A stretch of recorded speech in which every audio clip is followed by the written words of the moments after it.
Do you love technology, Tanya? I do love technology, but technology didn't love me today. So Absolutely. They haven't loved us for it hasn't loved us for a couple days. So we are we are managing through though. But I'm so excited to see you. I'm so excited. This was big news. And so I have to imagine the last couple days for you has been a whirlwind. But as far as kind of talk me through how long this has been in process and what were all the variables that you all considered as you decided to make this decision? yeah, thank you. Thank you so much for having us, and I'm really excited to see you as well. So when Roe was overturned, and I did hear you talking about this a little bit. When Roe was overturned, there was that 1849 law that was still on the books, and it was unclear whether or not it was enforceable. And so, we made the incredibly difficult decision to suspend abortion services. And, flash forward, X number of months, we contended all along that, we made a commitment, first of all, to resuming abortion services as soon as we had clarity around the law. And there was two ways that we could have gotten clarity. One is through the legislature or through a legal path. Now we know the legislature wasn't a path, and so the focus was a legal path. When the Attorney General filed his lawsuit, and then the Dane County Circuit Judge ruled that the law was not enforceable. The 1849 law was not enforceable for voluntary abortions. We immediately continued planning with that in mind. And then there was a second ruling in August where she reaffirmed and was crystal clear that this law wasn't applicable to voluntary abortions. So we kept that momentum going, working with legal teams and physicians and stakeholders, and then we're able to make the decision to start services today. And so I guess the big question is, because I think the thing that everyone should know is no matter what, whether it was before you all made this decision and services were resuming today and going forward, an individual who is seeking an abortion cannot get charged in Wisconsin. That was never part of the deal. This was always whether or not providers could be charged. And so knowing that, and then knowing that there's the lawsuit itself is still pending, what protections, I guess, like how are the providers who are going, because we had Kristen Lyerly, she's on every Thursday, and so she told me she's one of the people who is going to be a provider. And so it's like, what are the legal protections as far as the providers who are now stepping up and going to be the people who are resuming the services? Like, I get like Yeah. what have your lawyers told you as far as like what that coverage looks like? Yeah, well, I mean, the legal protection is that the judge has been very clear twice now that this is not enforceable. So, that's the legal protection, is that it's not enforceable for voluntary abortions. So the judge could not have been more clear. And in reaffirming that, she referenced a Supreme Court case from the 90s. So three times now it's been very clear that this law is not enforceable. So that's the protection. Got it. And so what do you think, like, I mean, obviously this is just starting today, but as far as the positive impacts that this is going to have on patients, that this is going to have on staff, what is the, yeah, I guess that's just the question. What are the positive impacts that you foresee this having? Well, as you know, abortion is healthcare, and the people of Wisconsin will be able to receive abortion in their home state. We've seen what's happened with the barriers that have been put up by having to travel to other states, by patients having to travel to other states, and the barriers are huge. And for some people, they're insurmountable. So to be able to have this healthcare in people's backyard is critical to receiving time-sensitive care that really matters for people's health and lives.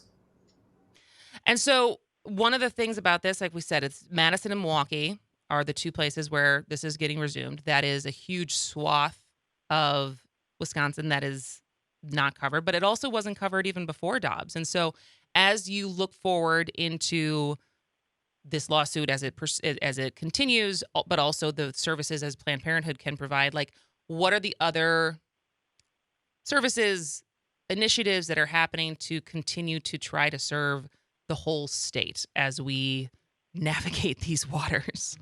Yeah, well, that's an excellent question. So we consider this a first step in both protecting access to abortion care, but also looking forward in the future to expanding access, because you are correct about access across the state. Even before Dobbs, for some people, abortion was very difficult to access with long travel times, and with our 24-hour waiting period. So we are looking forward into the future about how to expand access. And I think it's important for people to know that though we're expanding access, we still have to comply with all of those restrictions that were in place before Dobbs. And Wisconsin has got one of the longest lists of abortion restrictions in the entire country. So in order to expand access, we really have to look at, what are ways that we can get rid of some of those restrictions so that we can reach a larger swath of the state. Absolutely. We have to go to break. Tanya, can you stick around through the break? Absolutely. Great. All right. We will be back with Tanya Atkinson, who is the CEO and president of Planned Parenthood Wisconsin. This is As Goes Wisconsin. Welcome back to As Goes Wisconsin. I am Kristin Brey. We got Greg back on the board, and we are talking to Tanya Atkinson, who is the Planned Parenthood of Wisconsin CEO and president. And today is a big day because after, what would it be, 14 months, 15 months of suspending abortion care when the Dobbs decision came out in June 2022, as of today, abortion services are resuming in Madison and Milwaukee at their two health centers, at Planned Parenthood's two health centers, which for many of us who know how important safe access to care is, this is a huge win. And I have to admit, I am a week and a half away from giving birth, and it has been a weird. I heard. Congratulations. Thank you. It has been a weird time to be pregnant in this state, to have a wanted pregnancy in this state, let alone what I can imagine for women who have had unwanted pregnancies, or people who have had unwanted pregnancies over the last 14 months. Because as I asked my doctor at my 10-week check-in back in March, what if something happens? And her answer was, we have a way to get to you to Chicago. And what a terrible response. I mean, not her response. That was the answer, right? But as far as I won't be able to help you as your doctor, but I will find a way to get you help somewhere else. And so to know that we're marching back towards having safe access to care for everyone who needs it, no matter how they feel about their pregnancy, to me is a relief. And I can imagine, as someone like you who's dedicated their life to this and to providing care, it is a big win. Yeah, thank you, Kristin. First of all, congratulations, and thank you for sharing that story. And I think what you say really underscores, the scope of the potential restrictions, not just in Wisconsin, but we're seeing across the country. As our, doctors, remind us on a regular basis, abortion is ending a pregnancy for whatever reason that pregnancy needs to be ended. And when, we were forced to make that agonizing decision to suspend care, people were very concerned about pregnancy, even if people were trying to get pregnant, really concerned about what that would mean, because as you know, pregnancy is extremely complicated. And abortion is a part of pregnancy overall and care, as you asked your doctor early on in your pregnancy, because you understood that pregnancies are complicated. And so I think that's that is really important to continue to remind people that this is not having access is dangerous.